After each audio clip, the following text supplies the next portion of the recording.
Hey everyone, and welcome to a brand new episode of Go. I'm your host, Christina Jiang. And I'm Anand Chandy, and on this episode, we're gonna go mile high.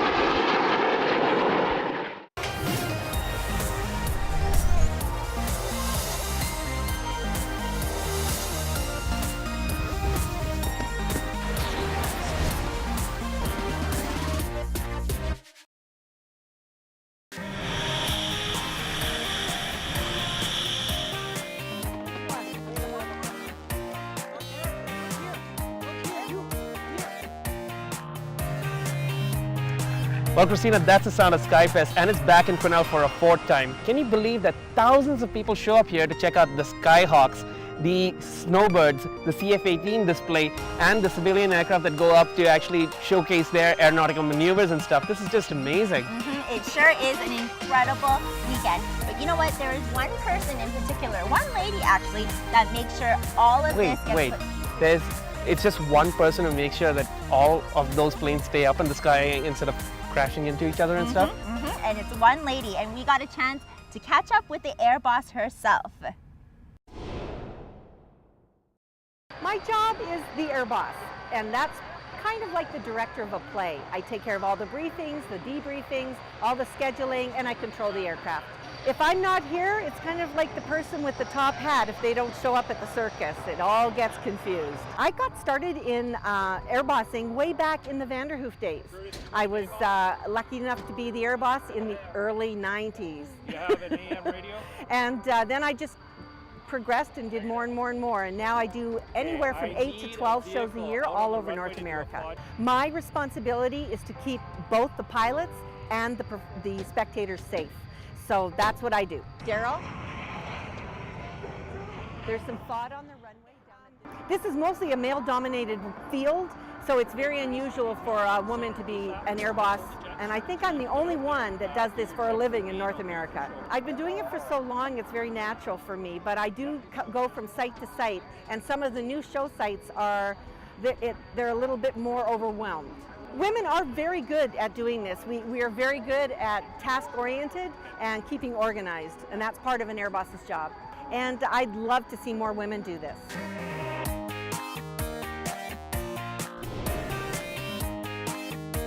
Wasn't she amazing? Isn't she like a rock star? Yeah, but she's not the only one who keeps this show running like clockwork. I actually caught up with these guys, and they call themselves the Pit Bosses. Wow, pit bosses. Pretty cool name, hey? What they do is they keep these planes refueled, and they also try to keep the pilots calm so that they can put on the best possible performance for the crowds that show up here. Pit bosses, that's a pretty cool job title. Can I be a pit boss? I think you should just stick with Shaw TV for now. Oh. Let's go check out the story.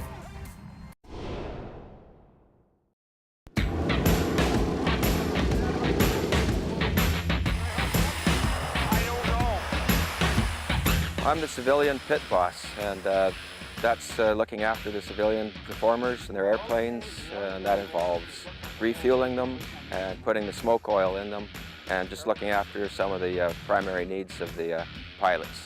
I'm in charge of the military hot pit. Our responsibilities are to assist in the fueling and the marshalling of the aircraft and any requirements that they need for ground support that we're capable of doing for them. Welcome to Quesnel!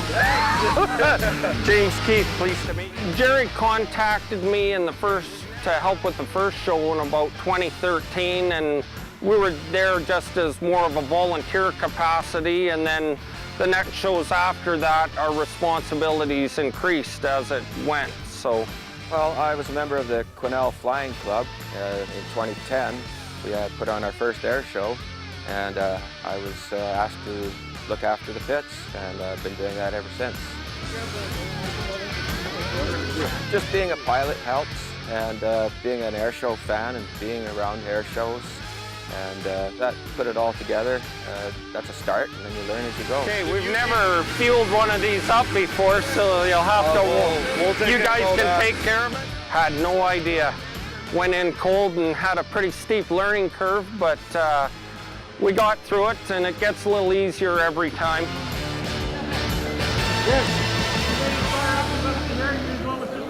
The civilian pit boss looks after civilian aircraft, which is much more relaxed and more fun The military pits, it's quite regulated. They have rule books. For instance, the snowbirds, when they are 45 minutes before they fly, the whole area around the snowbirds on the apron is restricted. There's only one civilian allowed in.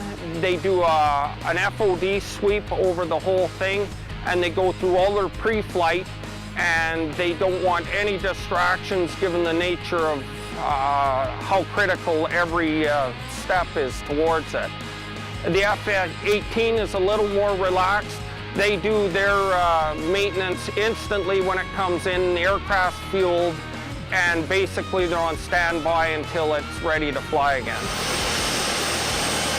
We don't associate so much with the pilots. It's more with the ground crew and the support of the aircraft and that sort of thing. We have to kind of watch is just make sure that the pilot is calm and focused, and just try and keep him, we don't bother them, we leave them alone for the first 30 minutes before the show so that they can concentrate on what they're doing. I love aircraft, I always have, and it's just a way of getting to be involved with them when you're not a pilot or in the aviation circle. So it's my once-a-year airplane fix.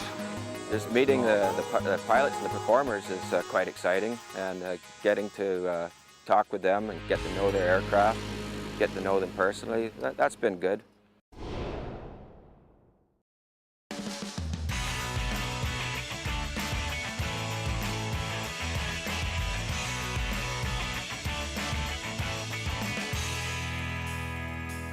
Welcome back to Go, and I'm here with Frank. Frank, what are we standing in front of? Stand in front of the CF-18 Hornet. And can you tell me a little bit about this beautiful piece of machinery here? Yes, this is Canada's lead fighter. We use it for multi-roles in different parts of the world. Right now it's painted up to commemorate the 75 years of the Battle of Britain, and we're touring with the CF-18 demo team to show this beautiful airplane. And I was talking to a couple of guys at the air show, and they told me that the same plane isn't used for more than a year for air shows and stuff like that. Could you tell me a little bit about that? Well, in this case, we've used this one last year as well. There's a good chance we might use it next year, but well, we'll see when we get there. But typically, one airplane is used for one season. Is there a reason why you use just one airplane for a season?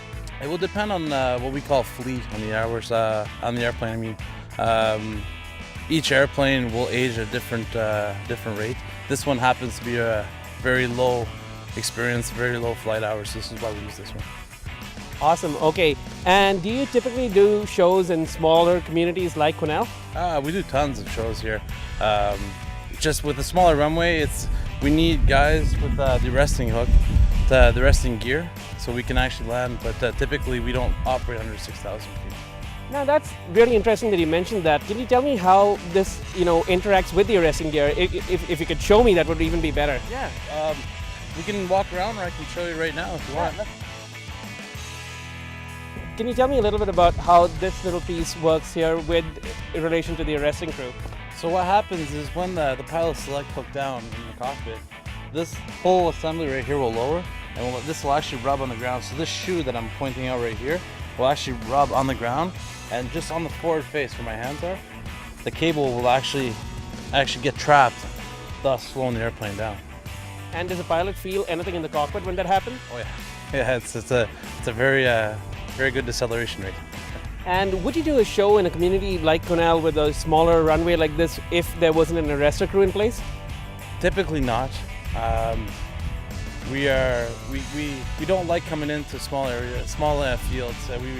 The resting gear really we make sure that we are able to come in and land. So we're able to stop in a very, very short distance, as you probably saw when our backup airplane landed, right? That's right. I not only saw it right now, I actually got to see it yesterday when I was down there filming a story with the arrestor crew. So let's go check the story out and see what the arrestor crew actually does. Cover your ears and be ready. It's going to be loud and fast. I wish you all a very good air show. The CF-18 It's pretty much the main event outside of the snowbirds at Quesnel Skyfest. Yes, it's hard to imagine the show without the hair-raising, negative G-pushing thrills the CF-18 demo team produces. But this aircraft wouldn't have been able to come to Quesnel if Sergeant Jason Swanson and his barrier team weren't there. His team helps catch the CF-18 with their arresting gear and stop it before it overruns this short 5,000-foot runway. It's called a MOS system. It's a mobile aircraft arresting system. It's used for mobile stuff for any runway that doesn't have any aircraft arresting systems on it, and it's all staked in. And what it does is we can put a cable across the runway, and the jet will use it just in case he has an emergency, or if he has any problems there, he can use the cable to stop himself. Roger, how do you... Similar to the systems used on aircraft carriers, arrestor systems have come a long way since they were first introduced in 1911. It's widely used in the military and at air shows, and the newer hydraulic systems make them easier to use. We have it throughout the Canadian Forces on bases in Comox, Coal Lake, Bagotville, Greenwood, Goose Bay, but we also use it in northern locations there where in the winter months there when the runways get very icy there, so they're up in Inuvik, Iqaluit, and Yellowknife. So what exactly does the arrestor crew do, and who are they? It's called the barrier team there. So what it is, we bring a team of us and we just run the gear. I'm the team leader right now, and then we have a few other guys with us. We have 2 firefighters with us here that will go into actually getting the jet off the cable on that. And basically our job as firefighters here is once the jet catches the cable, our job is, myself, I will go out actually to the runway, to the front of the jet, and I'll do hand signals with the pilot, and I'll get him off the cable. 7-3 William, sick with you. We have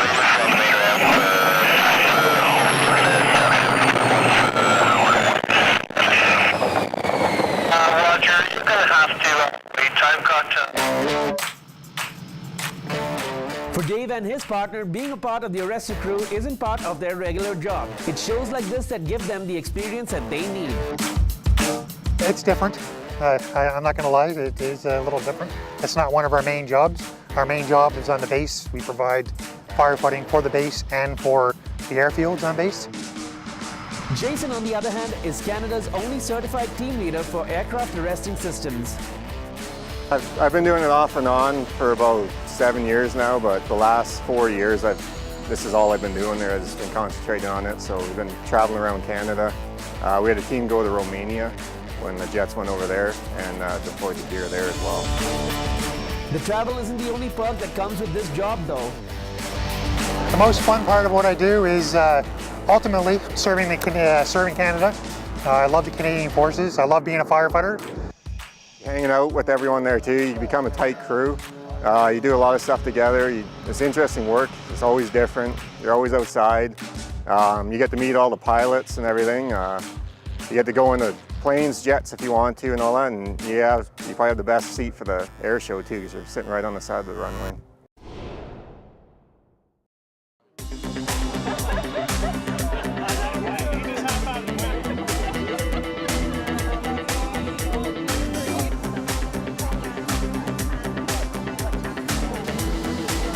So we're here at the Mother Lode Car Wash. Everyone from pilots to Lamborghini drivers are all here actually for CHAPS, and I'm sitting here with Edie from CHAPS. Edie, can you tell us what CHAPS is all about? Okay.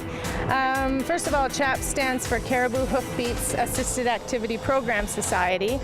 And basically what we do is we use dogs and horses, and we take advantage of their empathetic and generous natures, and we work with people, children, adults, and elderly people who have challenges. We're just happy to sponsor something, a little bit of everything. Classic Cars are here, the charity CHAPS is here.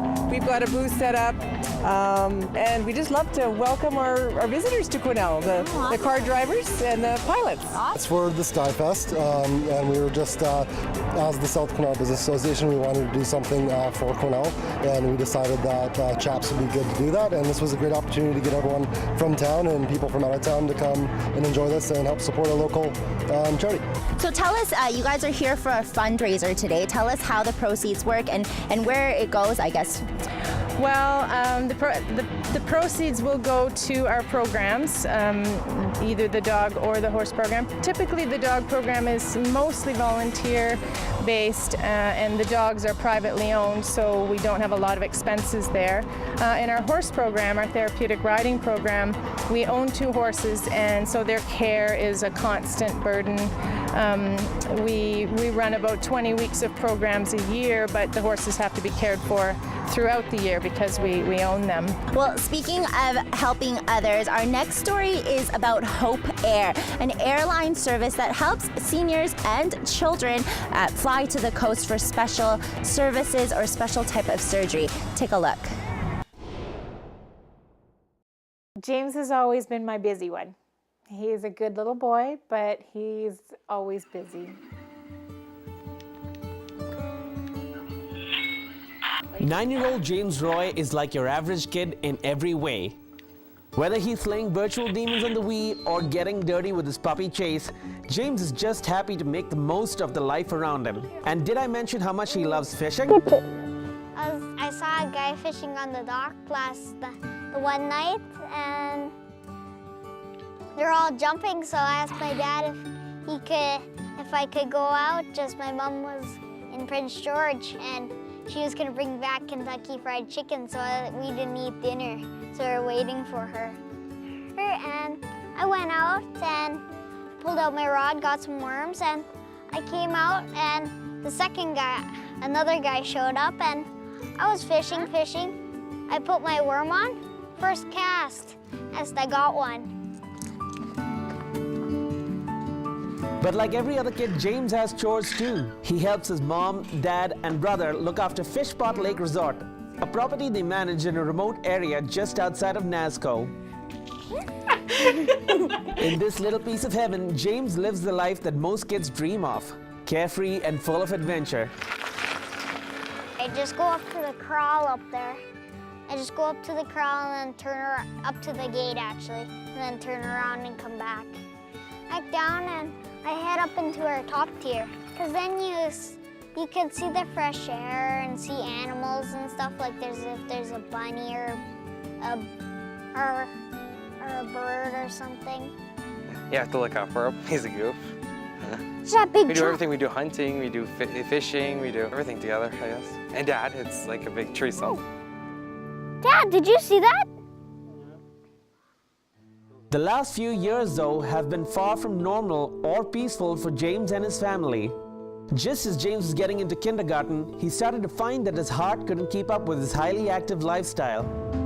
You know, it's weird because I guess in some ways, maybe as a mom, you always know something's a little bit wrong. Once a year, almost every single year, I've taken him to the doctors and said, you know, something funny happened over the weekend. It's like he just kind of turned a really weird shade of gray. His lips are kind of blue. And you can watch his chest beating crazy. You can see his heart just really going full tilt. Biking, I do feel unwell sometimes. It's because I'm working and my body just goes, ugh.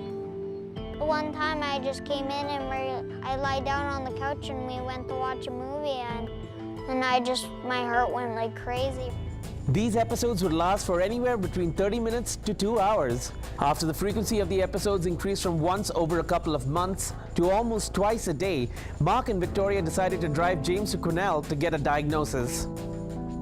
By the time you get to Quesnel is an hour and a half from our home, he's sort of finished and fine and smiling and laughing with the doctors. And you're saying, gosh, you know, you didn't see him an hour and a half ago. You didn't see what I was seeing, so. And you can't do anything. You can't take him to the hospital because it's always never knowing. After 6 months, James was referred to a doctor in Prince George who suggested that James be taken to Vancouver. James went to Vancouver in the Northern Health bus with his mum. a 14-hour one-way trip. James had been talking about the bus to the lady there, and she told us about Hope Air. And she said Hope Air was for middle-class families or low-income families needing to get to medical appointments. Hope Air has been around since 1986. It isn't really an airline. Through their network of volunteer pilots and volunteer ambassadors, they arrange free flights for Canadians to access healthcare they desperately need. Last year, 25 people in Quesnel used Hope Air apart from James. That's over $26,000 in flights. The plane was definitely cool. That was a whole new, wow, there's mountains and clouds and little cars and people walking around. That was fun. You can look down and see the little cars and the buildings. So this is across Canada, it's across BC, it's across anywhere. And to have someone find a way to get you from a rural area to a big city center, to me was huge. In Quesnel, I'm Anand Chandy for Shaw TV.